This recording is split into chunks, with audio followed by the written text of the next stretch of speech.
Okay folks, welcome back to the channel.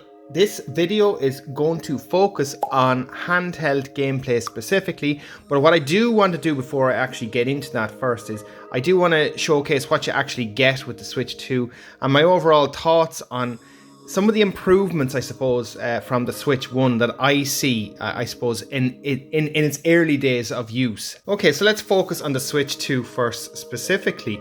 Now, the thing about it is it's a little bit heavier, I find, than the Switch 1, but that's in reality because it's a much bigger device and the display itself is much bigger too.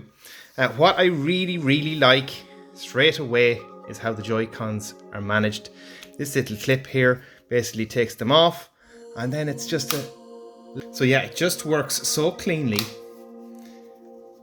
This motion and the little clip at the back, you press it in here and the joycons slot in like that. It just feels better built, maybe is the way to say, than the Switch 1. Let's just knock on the Switch 2 while we're at it.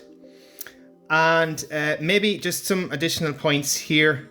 There is a USB-C port at the bottom, but what I really like is there's one at the top as well. And that's probably more important for when you're playing in tabletop mode.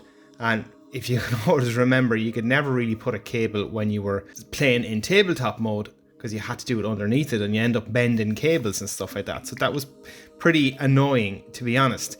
The next, what I'll do is, before we get into any gameplay, that I also want to show some of the additional peripherals, and including the Switch dock and some feedback on those as well. Again, these little straps first as well, very much integrated now with the Joy-Con itself, and you basically match the minus sign to the minus sign and they kind of click in like so. Sorry, I did that kind of arseways. Let's try that again. Again, you can use this little push button to drop these out. So maybe a better way to showcase that was here and here like that. And then the other one, again, you're matching the kind of the signs to the Joy-Con itself. So again, plus sign to plus sign, and then from bottom to top, clips in like that. And again, you press that little release button to unlatch them. So yeah, I mean, I like that design. It's just cleaner and it's much more flush than it was on the Switch 1. Definitely an overall vast improvement on how the Joy-Cons are managed. Now, whether or not drift becomes an issue, that's unknown at this stage. I suppose we won't really know until we get further use in it. Let's talk about the dock next, because I think the dock as well has some pros and cons. Again, much bigger. The weird thing, and the first thing I had noticed, is when the Switch 2 is actually in the dock, like so, there seems to be a little bit of free movement here with the Switch, which I'm not overly happy about. I would have preferred if it was a bit more flush. However, I imagine this is done for the fact is they don't want people to scrape the screens as they're putting them in the dock. So essentially, if you're putting in your Switch into the dock, you wouldn't want the screen to, I suppose, hit the lip of that. But again, I just think it could have been a little bit more flush. But yeah, it's fine. It's acceptable. The other thing as well, there's a couple of things to note. There is still 2 USB ports on the side. My understanding is they're USB-C. But to actually get to the other areas of the dock, you have to kind of click off this. And this is kind of a piece or a component that clicks in and out.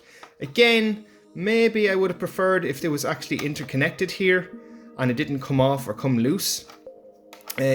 As in it was just part of the dock or was attached to it, but it doesn't seem to be attached, so basically you either clip it off and clip it on.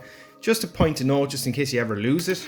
And you can see here it now has Ethernet, which is great to see. And then we have our HDMI and our USB-C. My understanding, the HDMI is the latest version 2.1, if I'm correct.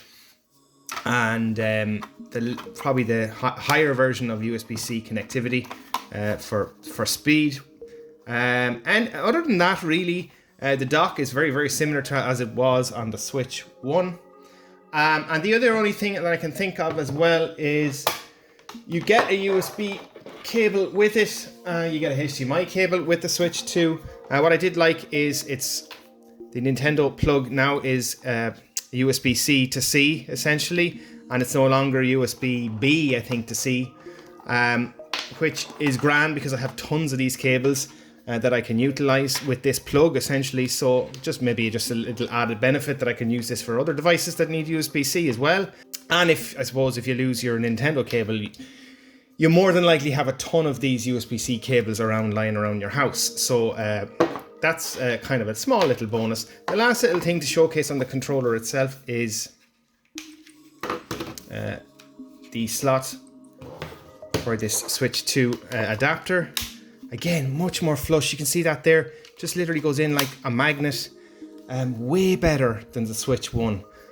Realistically, when you compare it and how those joycons were being handled connection wise, I just think it's way better. It's probably one of the best things about the hardware, I think, in my opinion. So anyway, let us move on. We're going to go actually and try and get some gameplay in. Lastly, I forgot to point this out as well, as this here, the little stand for the Switch, is much better than it is on the Switch 1. Again, this is really firm and flush. I really like it. It's way more stable than it was previously for the Switch 1, and that little kind of clip thing that just kept coming on and off. So I just think overall that the overall hardware design is vastly improved in my opinion. Okay, so lastly, let's try and actually get into some gameplay. I'm going to load up Cyberpunk. I probably think this is probably the best way you can play the game officially handheld, unless you're using something like GeForce Go and you're doing some streaming or something like that. Or if you're using the PS, I think it's, what is it called, the PS Now device or PS Go device, sorry. But yeah, I think if you're comparing this to how it runs on the Steam Deck versus how it runs on the Nintendo Switch 2, I definitely think this is the better version overall, especially in handheld mode. What I liked about this version as well is it allows crossplay. So I was able to pretty much import my saves, which was super nice. Keep an eye on that bar. It does take a few moments to load into the game. Look, it being a massive world as well.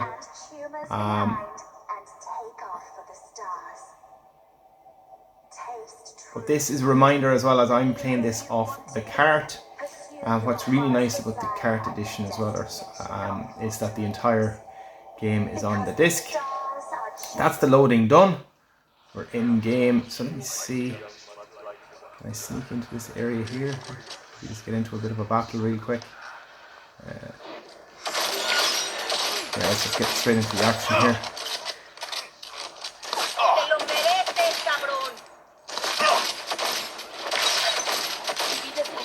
Nice. Go into slow-mo. Okay. I've even got gyro controls on here, I hadn't realised. Again, it's giving a bit more accuracy in the... Let's try and punch this guy. Nice.